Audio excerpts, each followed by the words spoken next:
Hey guys, welcome to another episode of Inglês no Rádio. We have one of our first and most special guests returning. We have Annemarie Fowler, who is the owner, founder, director, the doer of all things at speakconfidentenglish.com. Annemarie, welcome back to the show. Thanks. I'm so excited to be here. Yeah, so I believe you were on episode 30, something more or Really? less like that. Wow. I didn't realize it was that early into your podcast. That's awesome. Yeah, I think you are our second guest of all time Cool. and one of our most well-received guests, I have to Awesome. admit. Awesome. People tend just to like the way you speak and the things that you talk about and your positivity. So we're really happy to have you back. Yeah. I'm excited to be here. Yeah. So Annemarie, just for people that perhaps did not listen to the episode that we recorded more than a year ago, could you Mm-hmm. give a brief introduction about who you are, what you do? Sure. So, as you said, I'm the owner of speakconfidentenglish.com. We focus on providing educational materials, inspiration, motivation for developing confidence in spoken communication. And we particularly focus on shy language learners, individuals who have been learning English for years and years, but still feel really nervous or stuck when they try to speak and lose all their words or just don't have the confidence to share ideas, start conversations. So that's what we really focus on in all of our online lessons, our YouTube channel, and the courses that we offer as well. That's amazing. I wish something existed like that when I started learning Spanish years Mm-hmm. ago, Mm-hmm. because as you know, I am quite a shy person. And Uh-huh. I think you've struggled with shyness learning Yep. languages in the past. Definitely. So that is awesome. Yeah. I'm still looking for someone to do the same thing in French for me, because even though I finally have achieved a place in French where I'm really comfortable and I can communicate, I'd still love to keep improving. I want to get better, and I haven't found anyone yet who can do what I want them to do in French. So, Absolutely. yeah. If there are any Brazilians that also teach French, the opportunity is on the There table. we go. There we go. Yeah. So, Annemarie, I think this ties in really well to the idea of students struggling to overcome being timid or shy or nervous. Um, and also this theme that we have been doing the last few weeks on the show, talking about business, Hmm. because one of your areas of expertise is with interviews and Hmm. preparing students for job interviews. Yeah. So you actually have a course specifically for job interview preparation. Is that correct? Correct. Yeah. Confident job interviews. Cool. Could you just tell me a little bit about the basic overview of that course? Like who's it for? Yeah. So it really is for international English speakers. So those of you who use English as a second, third, or fourth language who are honestly just nervous and overwhelmed with how to prepare for a job interview in English. You have all the expertise in your field, the knowledge that you need, the experience, but you have a difficult time talking about it in English. That might be due to lack of experience.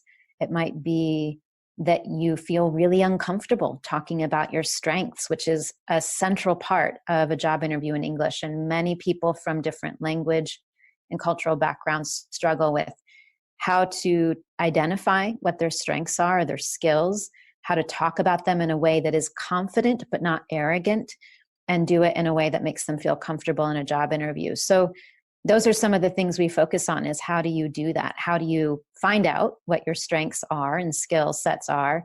How do you know which ones you should talk about in a job interview? And how do you do it in a way that's comfortable for you, that allows you to demonstrate your background, your expertise, without being arrogant or sound too proud of what you've done? Right.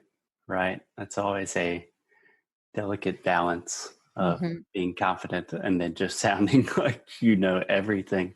Right. That is another resource that I wish existed many, many years ago for me. Right. Right.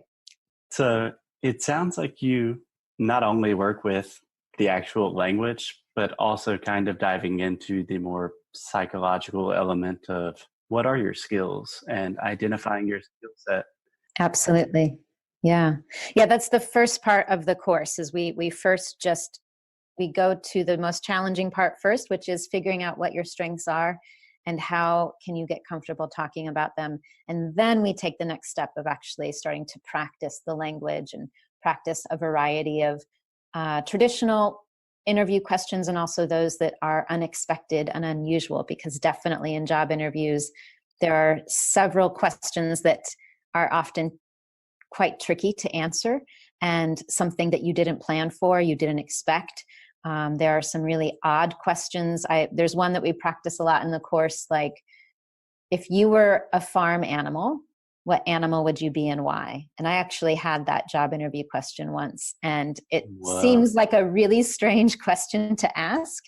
But there are some reasons that interviewers ask those questions. So we practice everything from tell me about yourself to those kinds of questions. So can I ask you, how did you respond to the farm animal question? Yeah, you know what? It's a little embarrassing. Definitely now that I've had a lot of time to think about it, my answer sounds better than it did in the interview. But I thought about it for a little bit, and I think I ended up saying I would be a pig because pigs are surprisingly intelligent and Yeah. they're not afraid to get in and get dirty and get into the details and go through, So the analogy was that I'm not afraid to tackle things. We have that expression in English. I'm not afraid to get dirty, which is I'm not afraid to get into the details and the challenges and find the Yeah. solution and dig into things. I actually really enjoy that and thrive on it. And hopefully no one would be that surprised that I'm somewhat intelligent, but there are some things that I feel like I definitely have some expertise in. So that was my answer. And I thought my other hope was that the answer would stand out a little bit because not that many people would say, well, I'd be a pig. So I was hoping I would be a little memorable for that one. That is amazing. If you're looking for a job, I would hire you immediately Right. right now. We don't have any job opportunities, but I was Right. immediately thinking I would say goat. Ooh, yeah. I love goat cheese. My only answer. I don't think Why people not? will. That's a great one too. Yeah. Yeah, I remember I've received a handful of bizarre interview questions. I think the most difficult one was, how many golf balls do you think you could fit in a Boeing 737? Oh my gosh. What do you even say? I do know how you should plan for that question, but yeah, that would take me a little bit of time to think about. Yeah, it's very strange because I used to be a competitive golfer when I was younger, Mm-hmm. and I really dropped the ball literally on that Yeah. question. Just started talking about my childhood. Excellent. Excellent. So I think that's a great point, that there are always in most interviews the normal questions that you expect. You can Mhm. prepare answers for, like, what are your strengths, weaknesses? Tell me about yourself. Right. But do you have any advice for those questions that kind of come out of nowhere and surprise Yeah. you? Like, how do you prepare for an answer that you were unprepared for? Yeah, actually, so I definitely have an answer to that. The truth is, with those kinds of questions, there isn't a right, there is not, maybe there's a right answer for how many golf balls you would put on a 737. Somebody could probably physically do that and put golf balls in a plane and count how many there are. So there is an answer, but the person asking you that question in the job interview doesn't have that answer.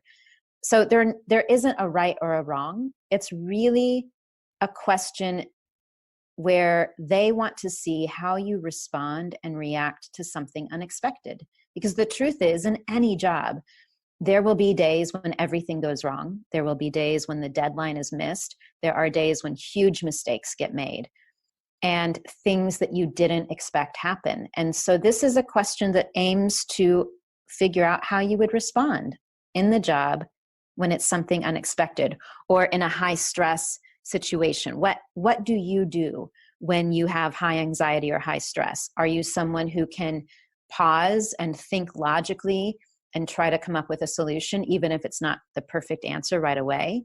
Can you handle the situation well? Or do you freak out? Do you panic? And do you freeze and just stop? So that's one of the reasons interviewers ask that question or ask questions like that, is they're really testing you to see how you respond in those situations. So my first response is be prepared for an unexpected question and show them that you can think about it and say, wow, that's a really interesting question. I've never put golf balls in a 737.